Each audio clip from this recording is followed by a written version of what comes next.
Hello and welcome to another episode of the Robin Knits podcast. This is a video where we are going to be talking about spring knitting plans. I have some yarns that I've pulled out from stash. I have a few patterns in queue. I want to see how they match, if I have the time to do it, and just talk a little bit about it. So if this is something you're interested in, I hope you grab your knitting, grab something to drink, get cozy, and join me for a bit.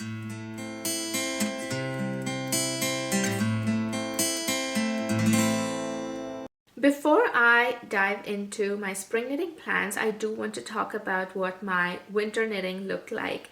In the fall of 2024, life was really busy. We were traveling a lot, we moved, and so I did not have enough time to actually sit down and knit.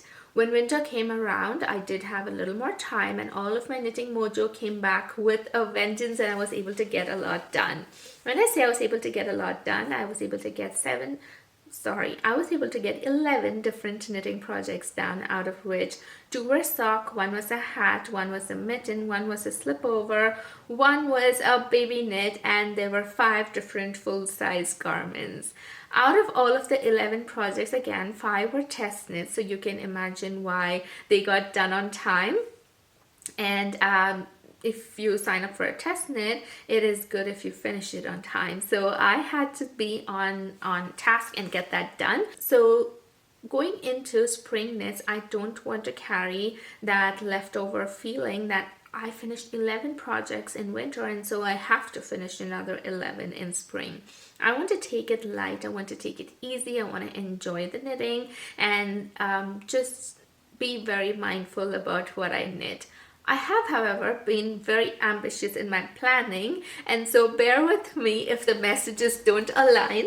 I have a long list of patterns to go through, at least when I look at it practically. I do have a long list of patterns to go through. Some of them I do want to finish, some of them are optional, so I'll probably start with the ones I do want to finish and move on to the optional ones. I have a few projects that I am bringing into my spring knitting plans that I started in winter.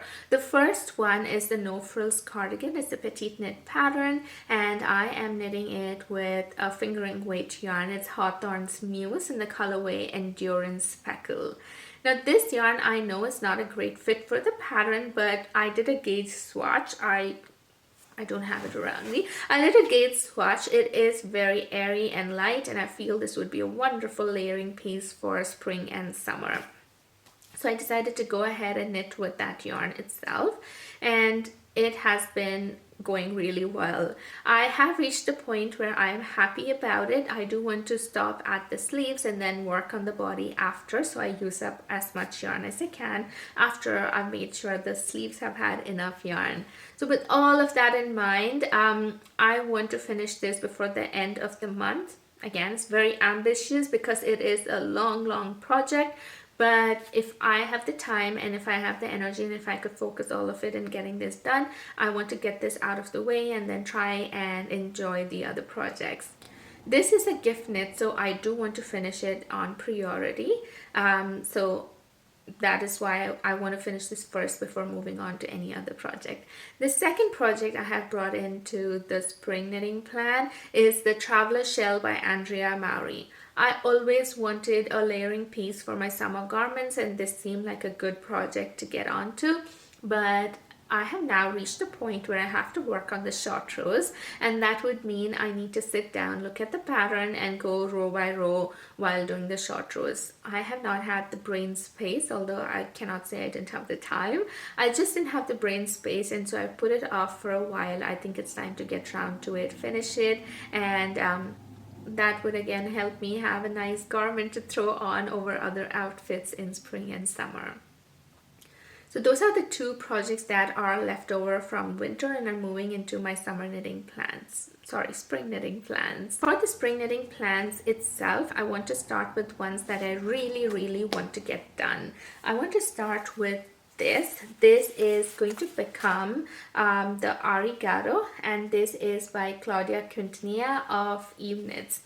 This is going to be a pattern for a project for my sister. I have already knit this pattern before for a friend as a gift knit, and she looked at it, she really liked it, and she asked me to knit one for her. If you look at this, I am holding two different color yarns, although the pattern is a solid color, because I do want to work some color work into the sweater, into the top that she asked for. So I am yet to look at what color work would suit best and see how I can incorporate that. The main color would be the yellow, and the contrast color is going to be the white. If you look at it, there's not much contrast, but I think we can make it work. Also, these are summer yarns, so I don't know if it's a good call to use summer yarns for color work projects, but I have seen people do it, and I want to just do this for her. I'll try to make sure the ends are woven in really well, and so neither she nor I have to worry about the stitches coming apart. This is Noro Kakigori, and this is going to become the Mara pullover. This is a test knit for Wool Bird Knits. I have done a test knit for her. I did a test knit for her in the winter for the Bloom pullover. I really liked the way the pattern was written, and I enjoyed the test knit process as well. The Instagram group is very lively, very engaging, and everyone likes giving feedback and appreciating each other's projects. So I was very excited when I was picked for this test knit. I started the knit, but it hasn't gone really well. So I am in the process of frogging it. It was a little difficult for me because I didn't trust the pattern, but now that I saw other people's progress, I know exactly what to do, and I am excited about getting it started. So that's a test knit that's due for May 10th. I need about 3 weeks to work on it, so I want to start at least by the first week of April. So I would have enough time to finish it, block it, and get the right measurements and weight of yarn, yardage, everything to the designer on time. This yarn over here is Knit Picks High Deserts Portrait yarn. This is in the colorway Stargazing. I have used this yarn to knit my cognac sweater, and I really enjoyed working on it. This is the kind of deep blue that I enjoy, and it's not the pale sky blue pastel kind, and I feel this goes really well with my color tone. This yarn is going to become the Amaretta blouse by Isabella of the 100 Acre Wool, and I test knit this for her last year. I enjoyed the process. I really enjoyed the pattern. This is a contiguous satin sleeve pattern, but it's very structured, but at the same time the edges have a scalloped crochet edge. At least that's the edge I decided to do, and it turned out to be very feminine, very flattering, and I enjoyed the pattern quite a bit. I enjoyed the finished project quite a bit as well. So I decided to go ahead and make another one for myself, this time to make it with a little longer sleeves depending on how much yarn I have left. I definitely have more than 2 skeins. I had only 2 skeins when I made the last one, so I know I can make it work. So this is a pattern I'm looking forward to make. This is 100% wools. It is going to be warmer, but I'm sure I can still wear it on the cool summer nights as a layering piece, and it gets quite cold over here. So even if I'm wearing a summer dress, I can pack this in and then wear it over the dress when it gets warm, and it's going to be absolutely fine. So this is, I think, something I'm really looking forward to out of all of the plans, and this will be my Amaretta blouse. This is going to become a test knit. This is Woodland Tweed by Knit Picks, and this is in the colorway Spotted Owl. This is made of 80% merino wool, 15% baby alpaca, and 5% viscose, which I assume are the tweedy bits. This is going to become the Laxo pullover. This is a pattern in a book that I purchased in February, and the book's name is Lakeside Stitches. I'll put the pattern picture and the designer's name over here. This is to be knit on 5mm needles, so I'm hoping this would go by really fast. Now this pullover has texture, it has cables. Texture was something I was really looking for when I was looking at this yarn, so I'm happy this pattern has that. This is going to be a gift knit for someone again who is going to have a milestone birthday sometime in July, but I'm hoping to get it done well before that. so I have time to block, stretch, make modifications, whatever's required. So I'll be able to give it to her on her birthday and she can enjoy it after. The next pattern I want to talk about is also from the same book. The pattern's name is Lumo. This is a colorwork pattern. Now this colorwork pattern actually comes in it requires you to use 3 different colors, but I have decided to go with just 2 colors. It's because I'm using these. This is Knitting for Olive and merino fingering, and it's in the colorway Dusty Sea Green. This yarn, I've actually wound 2 different yarns together. I need to unwind them and use it. So one of the yarns over here is Knit Picks palette, and it's in the colorway Oyster Heather.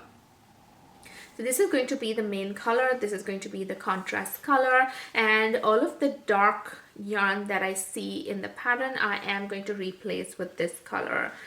I don't know how that's going to work, but fingers crossed, I'm hoping it works out good, it works out for the better. I did try to add a 3rd yarn. It was more pink, but I didn't see it going really well together, so I ditched the idea of that and I've decided to just stick to these 2. It's fingering weight colorwork. Colorwork is usually very potato chippy, very addictive for me, so I usually tend to finish colorwork faster than other projects.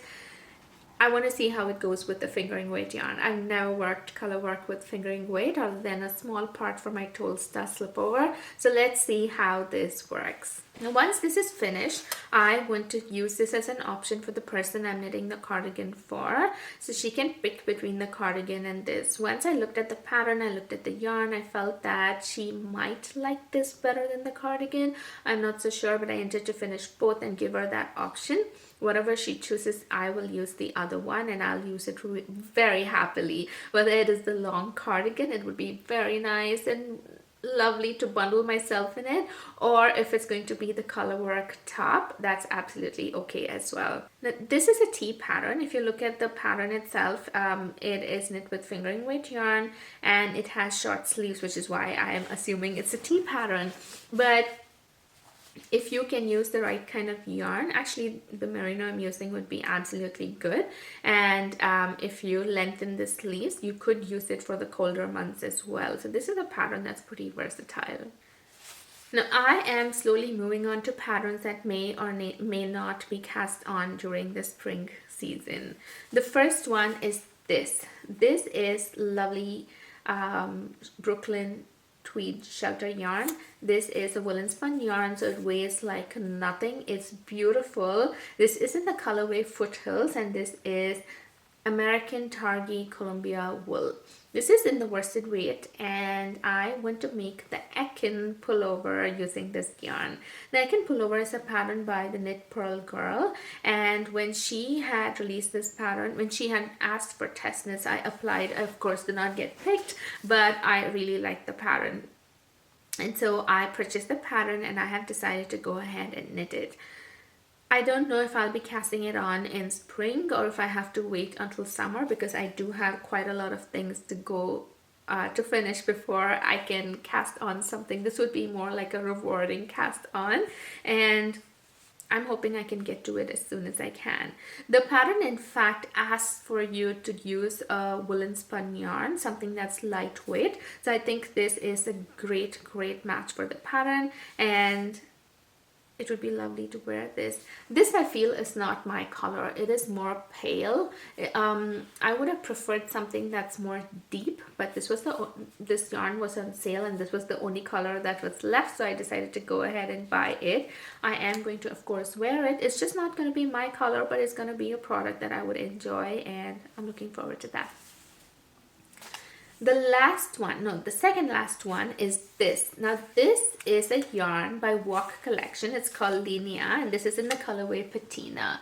This has about 50% alpaca. It has 25% linen and 25% silk, and you can see how drapey it is.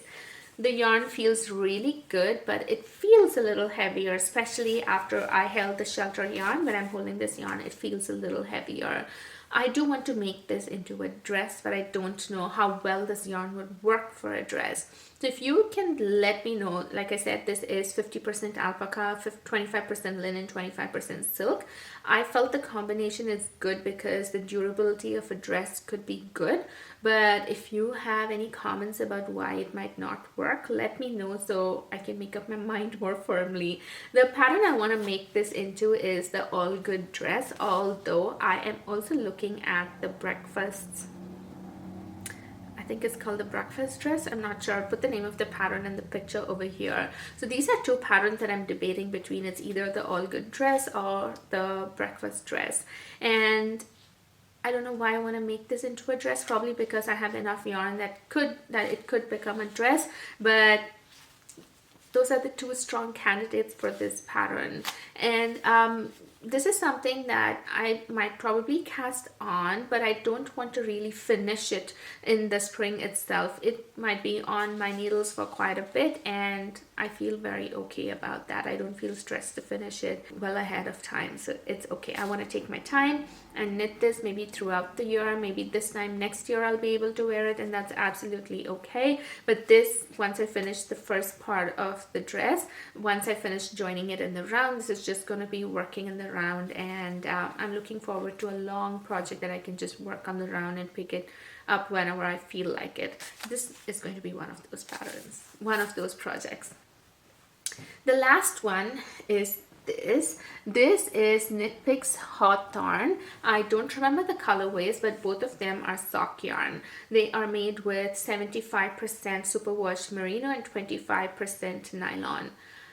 I don't have enough of both of the yarn to make a pair of socks, so I have decided to mix and match them.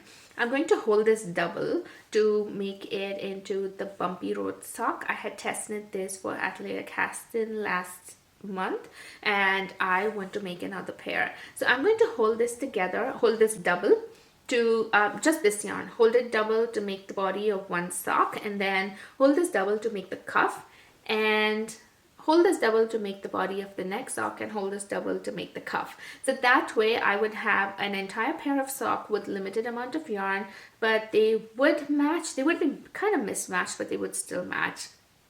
That's the vision for this. I don't know how it's going to turn out. I will keep you posted, of course, in the podcast. So those are my spring knitting plans. I know they are not very glorious. I think the most challenging one out of all of this is, if you look at the time involved, it would be the no frills cardigan. And if you look at the skill involved, it would be the Laksa pullover. I don't even know if I'm saying that right. I'm sorry, but those are the two patterns that might probably be my pride and joy at the end of this. But all of the others are comfort knits. They are gift knits, requested knits, and I am hoping to enjoy the knitting period as much as I can. I'm glad I did not go with the yarn colors that are more spring based. Somehow it never calls to me, so I'm happy with knitting the yarns that I picked right now. I would still argue that the greens are a little spring colored or spring appropriate, but I've never known what that meant until I started knitting. So it does not really bother me at all. I hope I'll be able to get the test knits done, the gift knits done, and then move on to the knits for myself and family. I hope you enjoyed this. It gave me a little bit of clarity just talking about my plans and yarns out loud, so I definitely enjoyed it. But thank you for hanging around if you're here this long, and if you are a first-time viewer, I hope you subscribe so you know how these plans come into shape in the next few months as I record my podcast. Thank you for being here, and happy knitting.